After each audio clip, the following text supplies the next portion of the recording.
Happy Purim. Does God ever sleep? He never sleep.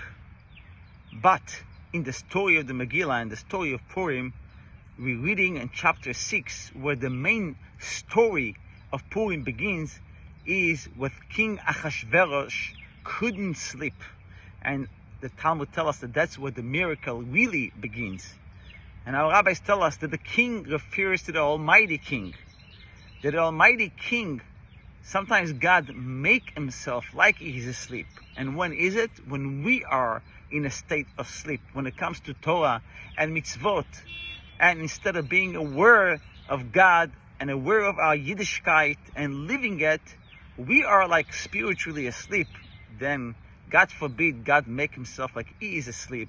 And that's what brought about the decree of Purim, when the Jewish people acted in a way of being spiritually asleep, attending the meal of the wicked king, where he celebrated the destruction of the holy temple.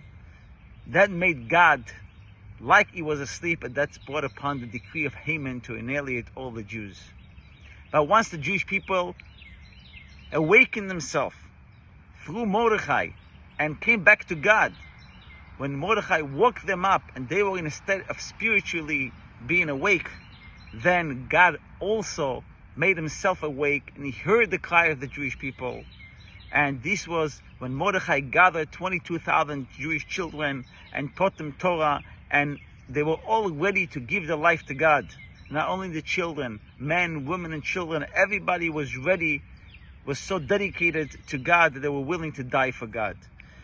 So we know that if we want God to be awakened, to be attentive to our prayers, and we want blessings in our life, we have to be in a state of awakening, spiritually awakening. When we get closer to God, we make time to study Torah, we make time to do a mitzvah.